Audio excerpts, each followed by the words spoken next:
That's how 5 movements started coming, how each movement, we always thought it had to open with Sri Mandolin Srinivas and close with Sri Mandolin Srinivas, and everything, the music was also written for mandolin.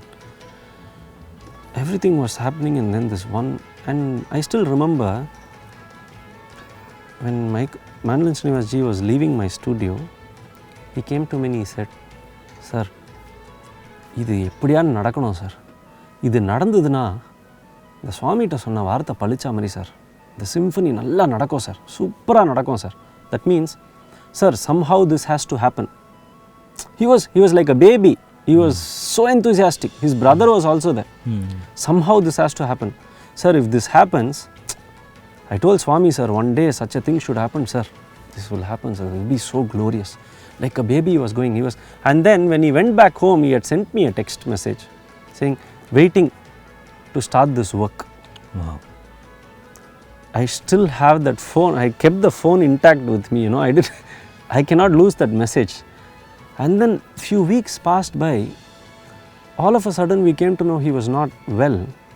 And then one fine day you hear that he's not there with us physically. I can't tell you, forget about what we all had to feel knowing him as a devotee, as a great musician, as a friend. Mike was broken. Mike said, "I am here doing this because Srinivas asked me to do." And then he said, I gave him a promise. I told him one word, "I will be there with you till the end." And when Mr.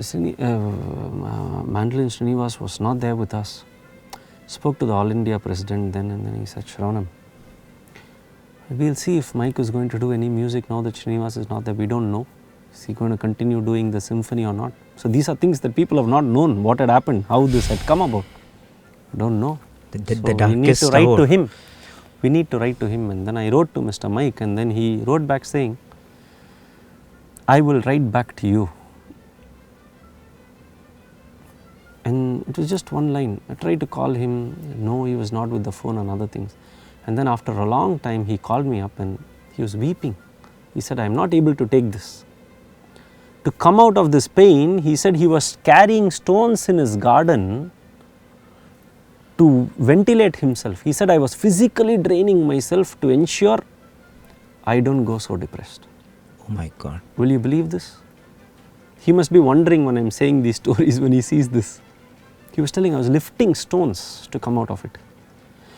And then he said, "Shravanam, I am going to continue doing this." Wow. I told Srinivas, "I am going to be there till the end. I will take up his mission, I will complete it," he said. I still remember how it choked all of us who were involved in it. And pranams to Mike Hurting for taking it up, because his great strength was Mandolin Srinivas, and then he had already written the music.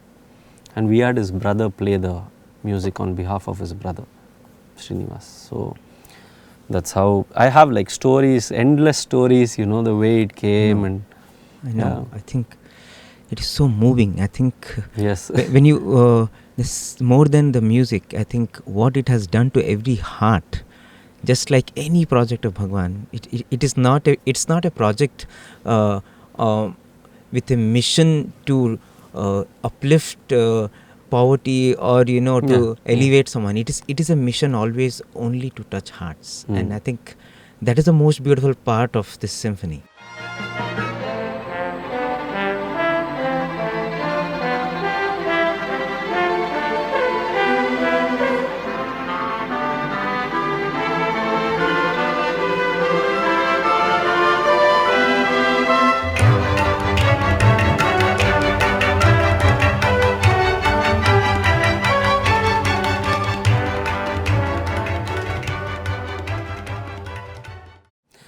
Do you know what's very unique about Sai Symphony? Tyagaraja had something to talk about Rama. He could sing in a language and go, right? There are other forms of music. You want to talk somebody's story, you sing, poetries, operas that tell a story, and it goes. Symphony, just music, had to express a story. I think is the first time ever in my little knowledge, a symphony, what is a symphony? Symphony is something, a score written which should at least have a minimum of 4 movements. At least 4 movements, and there are rules. Like one has to be a sonata, and there are some rules. It's not easy. And somebody is here for the first time writing a symphony on the biography of Sathya Sai Baba, the avatar. Isn't this amazing? This is just once. We all don't know the magnanimity of this book. We may know it, but there's something much larger that will come even after us. Yes. When Tyagaraja would have sung the song, there would have been nobody to listen to us. His love for Bhagwan, Rama, is making millions sing that now. He is not there. Yes. It's all gone. Swami, I still remember in Kodaikanal, was telling, when the avatar is there, you don't know the value of the avatar. Very few will know about it. Hundreds of years later, you will know the magnanimity of it. And then Swami said, when Rama was there, how many people recognized him as God, as an avatar?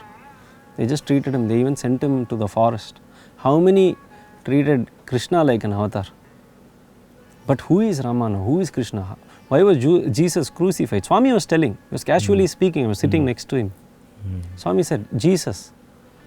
Nobody recognized who he was. Today, see Christianity. Look at the way it is. Swami said, like that. You're all sitting close to me now. You all have no idea what this avatar is.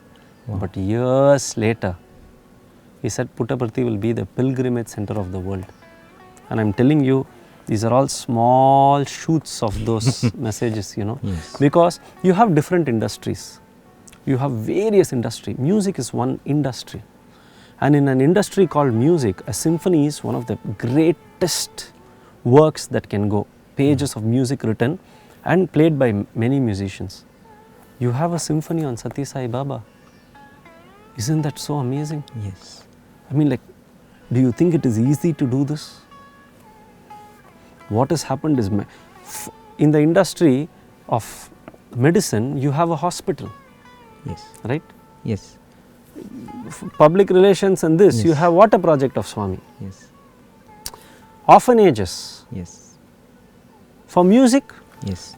Exactly. To me, it's this. That's what occurs to me. I mean, the grandest expression of Medicare that Bhagwan showed as an example to the world is the Sri Sathya Sai Institute of Higher Medical Sciences. If you want to know what is medicine, how it has to be practiced, how it has to go back to its fundamental roots, you have to look at the hospital. If you want to know how education should be imparted, go and see the Sri Sathya Sai Institute of Higher Learning.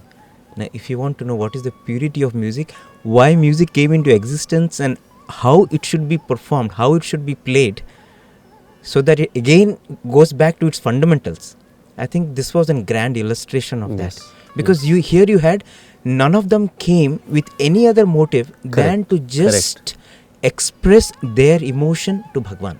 Yes. There was no other intention in their minds, no encumbrances. Just like a doctor when he serves in super specialty hospital, his only intention is to serve the patient because there are no other encumbrances for him.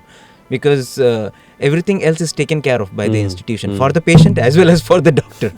I think it was a grand expression of a profession going back to its roots to illustrate the grandeur of that particular discipline, particular art form. And I think you had that harmony. and I think, what else, how more big it can be, because you had all forms of music. Yes.